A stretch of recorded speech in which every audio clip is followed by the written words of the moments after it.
सारी आवाज बुलंद कर दो। एसडी मित्रा साहब आज एक्सपायर हो गए भावें नवी 30 साल ये काम करते, लेकिन एसडी मित्रा साहब आज भावें उनकी डेली सियासत चल रही है, लेकिन उसने परेड की छोटा जिहा आपस में तो बड़ी एक साड़ी मैं आपकी परमिशन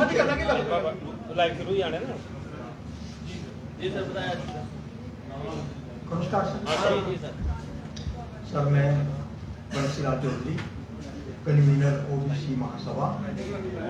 हमारे साथ all India backward class federation के प्रेसिडेंट श्री फकीर चंद सतिया जी, श्री कसूरलाल जी बसोत्रा, ओबीसी महासभा के हमारे चेयरमैन, और हमारे साथ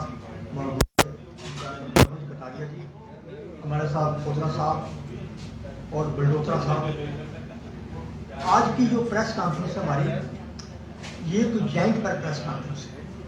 OBC Mahasabha, all India backward class federation, all India J&K welfare forum और प्रेसिडेंट हमारे जो जितनी बिरादरी हमारी ओबीसी की हैं, मान लो विश्वकर्मा समाज है, जैसे कुम्हार समाज है, सभी के प्रेसिडेंट जो हैं आज इस प्रेस कॉन्फ्रेंस में इसके भागीदार हैं।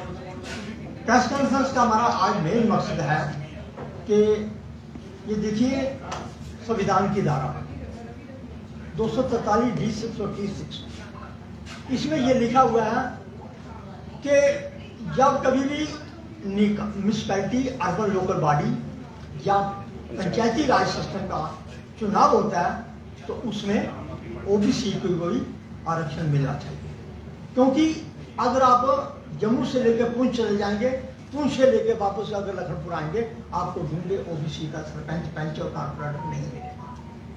जब बाकी देश के बाकी हिस्सों में लागू है, मध्य प्रदेश में 1991 से लागू है, उत्तर प्रदेश के अंदर 1993 के अंदर लागू हुआ है।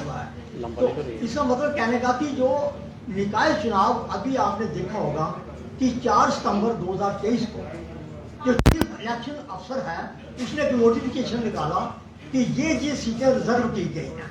म्यूनिसिपल कॉर्पोरेशन जम्मू के जितनी भी म्यूनिसिपल बॉडी हैं, टाउन एरिया कमेटी है, सबका चुनाव होगा और उसमें शेड्यूल कास्ट को रिजर्वेशन दिया गया, शेड्यूल ट्राइब को दिया गया, लेडीज को दिया गया, लेकिन ओबीसी का नाम निशान नहीं था। मैंने आपको पहले ही कहा कि आपको ओबीसी का ढूंढा सरपंच नहीं मिलेगा, ढूंढा कारपोरेटर नहीं मिलेगा, या पंचायत यहाँ पे कॉर्पोरेशन है इसके अंदर ओबीसी का कोई 75 के हाउस में कोई नहीं। तो हाँ, हमारी मांग यही है कि जब ये सुप्रीम कोर्ट की जजमेंट हो गई अभी 2022 में, 10/5/2022 को ये सुप्रीम कोर्ट की जजमेंट हो गई कि इसमें ये महाराष्ट्र और मध्य प्रदेश का केस था, तो उसमें सुप्रीम कोर्ट के जो चीफ जस्टिस है उन्होंने एक लाइन पैरा नंबर 31 नंबर इसका पैरा जो है उसके अंदर ये बात साफ लिखी हुई है कि जहां भी चुनाव देश के अंदर it is now applicable to each and every corner of the each state and union territory of the India. तो जब ये लागू होगी तो 10/5/2022 फिर मैं रिपीट कर रहा हूँ आवाज को, तो मेरा मतलब कहने का कि भाई जम्मू कश्मीर में क्यों नहीं, तो इसका मतलब ओबीसी की जनगणना नहीं होती है। 1931 के बाद जनगणना नहीं हुई है। 32% पॉपुलेशन उस वक्त थी, तो अगर शेड्यूल कास्ट को यहाँ पे म्यूनिसिपल कॉर्पोरेशन में, म्यूनिसिपैलिटी में रिजर्वेशन दी जा रही है, तो फिर ओबीसी को क्यों नहीं दी है। हमारा मेन आज मुद्दा यही है कि जो चुनाव होंगे, चुनाव म्यूनिसिपैलिटी का चुनाव जल्दी कराया जाना चाहिए और उसके साथ ओबीसी का उसके अंदर रिजर्वेशन होना चाहिए, क्योंकि जब सुप्रीम कोर्ट की जजमेंट है उसके अंदर उसको लागू किया जाना चाहिए। तो मेरे साथी जो हैं आपको ब्रीफ करेंगे थोड़ा, मेरे साथी मेरे बलवंत कटारिया जी। सर, मैं Balwant Kataria, general secretary all India OBC federation.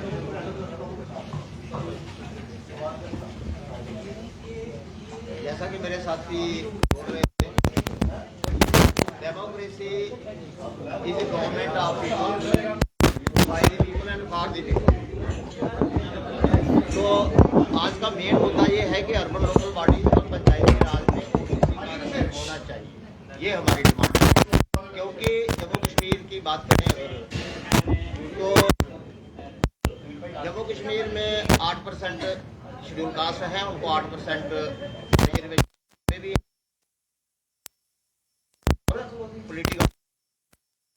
इसी तरह से 10% है तो उनको 10%